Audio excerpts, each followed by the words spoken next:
Olá pessoal, esse aqui é o tema do meu Conversa Rápida, um tanto quanto ousado, mas acho que faz sentido porque eu vou falar. Isso aqui veio de uma conversa outro dia com o Paladino e acho que com o Juliano, não lembro quem estava na conversa. E aí basicamente a gente estava falando sobre um tema e aí eu falei, não, isso não funciona e tem toda uma teoria por trás, mas eu não tenho tempo de explicar agora, um dia a gente conversa sobre isso. E eu fui ousado o suficiente para tentar colocar isso dentro de uma conversa rápida. Então vamos ver se dá certo, tá? Então inicialmente é o seguinte. Eu fiz um curso há um tempo atrás, nesse portal chamado Coursera. Acho que boa parte do pessoal aqui já conhece. E basicamente eu fiz esse curso aqui, Modelos de Pensamento, foi o curso que eu fiz. Esse curso, o que ele fala esse curso? Esse curso basicamente é como você consegue criar modelos que representem a realidade de forma que você consiga entender a realidade e conseguir tomar decisões para você agir. Essa que é o lance do curso. E quando eu estava fazendo esse curso, teve basicamente um modelo que eu achei muito legal, que é conhecido como o Teorema Básico de Convergência de Cadeias de Markov. Eu vou direto explicar qual que é a ideia desse modelo, tá? Imagina que você tem países, certo? Com dois tipos de Estado. Países que estão em ditadura e países que estão em democracia. Aí você imagina que no decorrer do tempo, alguns países saem de um Estado, que é democracia, e vão para ditadura, e alguns países saem da ditadura e vão para a democracia. E isso naturalmente acontece. Dado que você tem apenas dois estados, nesse modelo, por exemplo, eles vão trocando, né, de grupos, né, com o decorrer do tempo. Então, vamos colocar aqui uma suposição que a cada iteração, cada ano, o pessoal sai 5% das pessoas que são democracia, dos países que são democracias, vão para a ditadura, e 20% das pessoas, dos países que são ditadura vão para a democracia, certo? Se você seguir esse modelo, né, o que acontece? Acontece o seguinte, vamos supor que o mundo tenha 100 ditaduras, certo? Então o que acontece? Na primeira iteração que a gente for fazer isso, a primeira vez que a gente rodar isso, né, se você pegar lá 100 ditaduras, né, pegar 20%, 20% delas viraram democracias, né? Pegar o número de ditaduras, que é 0, e no número de democracias, que é 0, e pegar os 5% dela para transformar em ditadura, você no final vai ter que 20 delas, daquelas 100, se tornaram democracias, e 80 daquelas 100 iniciais, que eram ditaduras, se permaneceram ditaduras. Então apenas 20 mudou de lado. E aí você consegue fazer isso mais uma vez. Na segunda vez você tem que... você coloca os mesmos 20% migram, os mesmos 5% migram, e aí você vai ter um total de 35 democracias e 65 ditaduras.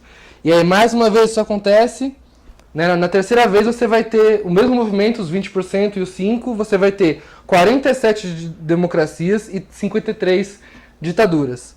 E aí você faz isso mais uma vez. Quando você faz isso pela quarta vez, você chega no resultado que você tem 35 democracias e 65 ditaduras. O mais interessante nisso é que quando você faz isso pela quarta vez, você volta ao mesmo resultado que você tinha na segunda vez. E nesse momento, eles começam a ir para terceiro e segundo, e eles não saem mais disso, tá? Esse modelo, quando esse tipo de coisa acontece, dentre os tipos de modelos ali de pensamento que o curso inclusive mostra, existem 4 tipos de modelo. O modelo de equilíbrio, que é quando você tem um certo equilíbrio aqui de variação. O modelo de ciclos, que você tem ciclos de quando alguma coisa acontece. O modelo randômico, aleatório, né, que você não tem nenhuma previsão do que vai acontecer. E o modelo complexo, que você tem uma estrutura previsível, mas que ela se repete em várias formas e em momentos diferentes. Aqui a gente está falando, basicamente, de um modelo de equilíbrio, tá? Por isso que é um teorema básico de convergência, porque ele chega no momento em que ele entra em equilíbrio, tá? E é basicamente essa a regra da cadeia de Markov. Só que para você ter uma cadeia de Markov, você precisa de quatro premissas. A primeira premissa é: o número de estados tem que ser finito. Isso é fácil. Basicamente, quase tudo hoje, o número de estados, quando você tem transição entre esses estados, ele é finito. Então, basicamente, sempre essa regra está atendida. A número 2 é: a probabilidade de transição tem que ser fixa. Então, aqueles 25, eles não mudam. Eles se permanecem 25 sempre. Então, assim, você pode pensar em momentos em que isso realmente acontece, e tem modelos que essa porcentagem pode realmente mudar. Então, só nos que acontecem você pode aplicar essa teoria de teorema de Markov. Outra regra, né? De um para qualquer outro. Ou seja, de cada estado eu tenho que conseguir ir para qualquer outro estado. Geralmente, nem sempre é assim, se você tem uma máquina de estados não é assim, mas dá para pensar em casos como, por exemplo, esse da democracia e do outro, como são dois estados simples, né, democracia e ditadura, um consegue ir para o outro, então está atendido. Se colocar um terceiro, ele tem que ir para os outros dois ir para ele. E assim. E por último, não pode ser um 5 simples, tipo 50%, 50%, e eles ficam trocando a mesma coisa sempre, ou então 100% zero. Tem que ser alguma coisa um pouco, não pode ser um 5 tão simples assim. Aqui nessas 4 regras você tem a cadeia de Markov, tá? E para que serve isso então? Por exemplo, isso daqui é informação, são dados reais sobre países que são considerados livres, parcialmente livres e não livres, dado uma instituição de pesquisa lá dos Estados Unidos. E é basicamente de acordo com esses, né, de 5 em 5 anos, eles vão fazendo essa verificação para saber como é que tá. E esse aqui é mais ou menos o estado. Você tem uma linha aqui, né, que vai indo para baixo com algumas variações, uma que vai para cima com algumas variações, uma outra que fica mais ou menos no meio, né? Começa no meio e continua no meio. Se você pegar só essa primeira parte aqui, os primeiros 5 anos, e você aplicar o teorema de Markov, você tem essa resposta. Que não é igual àquela lá. Porém, o resultado final, depois de muito tempo, é muito parecido. A amarela lá embaixo, né? A verde lá em cima, e a partly free, né? Continuando no meio. Esse não é um ciclo. Esse não é um ciclo. Depende, né? Tem vários ciclos de 5 anos aqui. Certo? Então, ali, embora não tivesse as transições fixas, né? Você, com a teoria de Markov, você conseguiu prever o que iria acontecer dali 20, 30 anos, né? Seguindo essa ideia. Tá. O que quer dizer, então, quando o teorema das cadeias de Markov se aplica, o que eu consigo ter de informação? Primeiro, o estado inicial não importa. Não importa se eu tenho 100 ditaduras no começo, ou se eu tenho 100 democracias no começo, ou se eu tenho 100 partly free no começo. Eles vão convergir para um ponto e vão ficar naquele ponto, andando em círculos naquele ponto. Certo? Eles vão convergir para o estado de equilíbrio. Número 2, o histórico não importa. Não importa o que aconteceu antes. Se você colocou... se teve algum motivo que levou a democracia lá para cima, ou alguma coisa que levou a ditadura lá para baixo, pelas taxas de transição, eles vão chegar no equilíbrio novamente. Então não importa o que aconteceu antes. Pelas taxas de transição, eles vão seguir sempre o mesmo equilíbrio. Eles vão convergir para o mesmo ponto.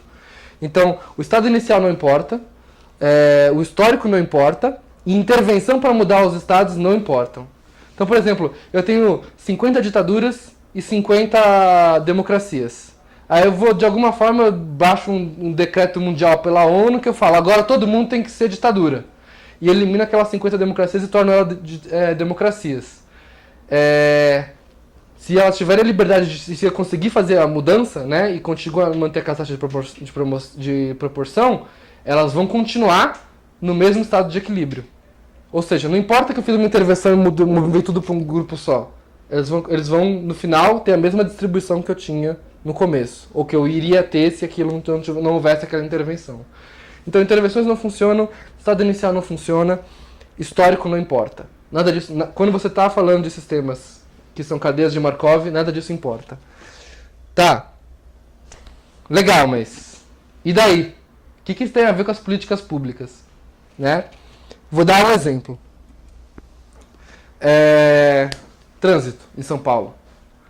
Trânsito em São Paulo você consegue facilmente mapear por uma cadeia de Markov, tá? Como é que você consegue mapear isso? Vamos pegar, por exemplo, a Marginal, né? Que é a maior via da nossa cidade, uma das maiores vias da nossa cidade. E vamos supor que... Qual que é o problema da Marginal? O problema da Marginal é que tem o trânsito. O trânsito, né, ele na verdade, é o congestionamento, não o trânsito. O congestionamento se dá porque os espaços que a Marginal tem ficam todos ocupados.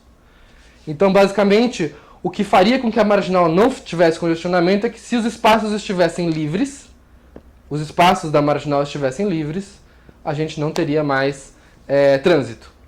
Então, se você conseguir imaginar, teoricamente, que a Marginal tem um número X de espaços, vamos lá, você divide a extensão da Marginal pelo número de carros que cabe nela. Então você tem um número, sei lá, 1000 de espaços numa Marginal.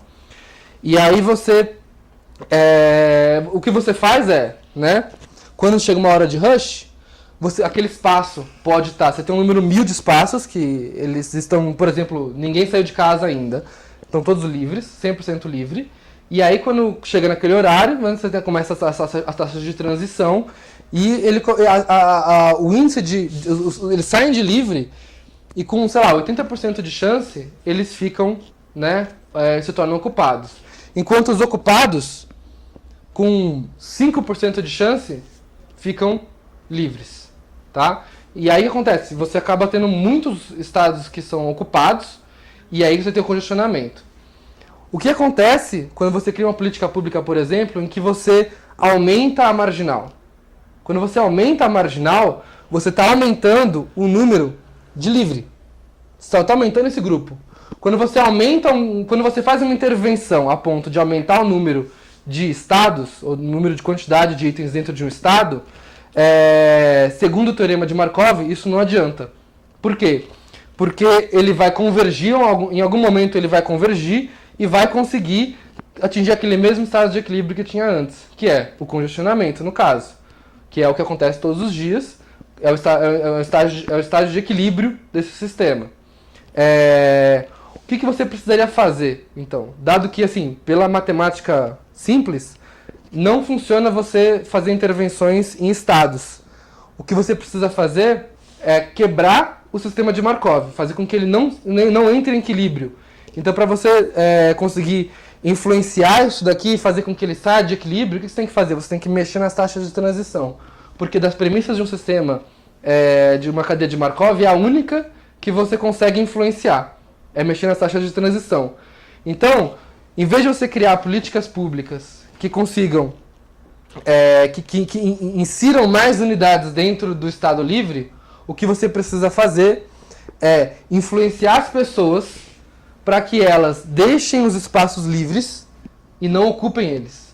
Porque aí você diminui a chance de que aquele espaço seja ocupado. Você mexe nas taxas de transição. Então, mexendo nas taxas de transição, você começa a ter uma quebra do equilíbrio de Markov, e aí você consegue finalmente sair de um estado de equilíbrio que é ruim para a população. E através desse teorema você consegue, por exemplo, avaliar que uma política não faz o menor sentido. O único ponto é que, às vezes, pode demorar muito tempo para chegar na conversão, mas vai chegar na conversão. Então, aumentar a marginal é justamente temporário. Você aumenta, demora um tempo, converge para congestionamento de novo.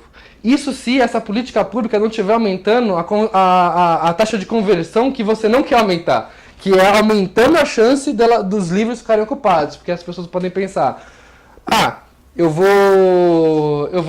agora tem espaço, eu posso ir de carro. E aí você aumenta ainda a taxa de conversão que você precisa necessariamente reduzir. Então, de todos os pontos de vista, além de no longo prazo não funcionar, no curto prazo ela tende a não demorar nem tanto assim, demorar menos ainda para que ela não seja eficiente. 14 minutos, estourei meu tempo.